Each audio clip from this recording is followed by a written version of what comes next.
गोरखपुर के सहजनवा से एक और चौंकाने वाली खबर। आपको बता दें कि सहजनवा थाना क्षेत्र में कुख्यात 9mm गैंग का आतंक अब थमने का नाम नहीं ले रहा। शनिवार की रात इस गैंग ने एक बार फिर अपनी खौफनाक मौजूदगी दर्ज कराई है। सिंहापार ओवरब्रिज के पास उस वक्त अफरा तफरी मच गई जब 4 बाइक सवार बदमाशों ने एक युवक को रोककर लूटपाट की। पीड़ित प्रद्युम्न यादव, जो अपनी दुकान का हिसाब किताब निपटा कर अपने घर लौट रहे थे, अचानक इस वारदात के शिकार बन गए।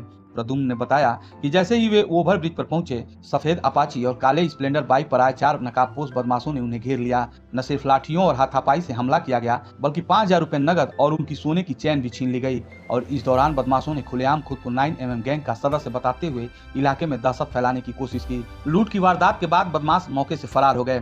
घबराए प्रद्युम्न ने तुरंत पुलिस रिस्पांस व्हीकल को सूचना दी और सहजनवा थाने में तहरीर दी। पुलिस ने मामला दर्ज कर लिया है और जांच शुरू कर दी है। लेकिन अब सबसे बड़ा सवाल यही उठ रहा है कि क्या पुलिस के दावों के बावजूद 9mm गैंग का खौफ यूं ही बढ़ता रहेगा? यह पहला मामला नहीं है। प्रद्युम्न ने अपनी शिकायत में खुलासा किया कि कुछ समय पहले यही गैंग उनके चाचा पर भी हमला कर चुका है। उस हमले में उनके चाचा गंभीर रूप से घायल हो गए थे। केस दर्ज हुआ था, लेकिन गैंग की गतिविधियां कम होने के बजाय और तेज हो गई हैं।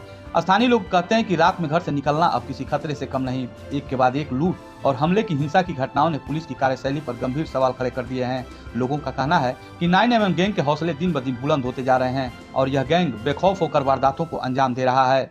पुलिस की ओर से दावा किया जा रहा है कि मामले की गंभीरता से जांच की जा रही है और जल्द ही आरोपियों को गिरफ्तार किया जाएगा। लेकिन अब जनता यही पूछ रही है, क्या यह दावा सिर्फ कागजों तक सीमित रहेगा या फिर वाकई 9mm गैंग को जड़ से खत्म किया जाएगा? गोरखपुर के सहजनवा इलाके में इस घटना ने एक बार फिर कानून व्यवस्था की पोल खोल दी है। स्थानीय लोग पुलिस से ठोस और कड़ी कार्रवाई की मांग कर रहे हैं ताकि इस गैंग के आतंक का खात्मा हो सके और आम जनता चैन की सांस ले सके। अब देखने वाली बात यह होगी कि पुलिस इस चुनौती से कैसे निपटती है और क्या 9mm गैंग के खौफ का अंत जल्द हो पाएगा या फिर यह गैंग यूं ही लोगों को दहशत में जीने पर मजबूर करता रहेगा।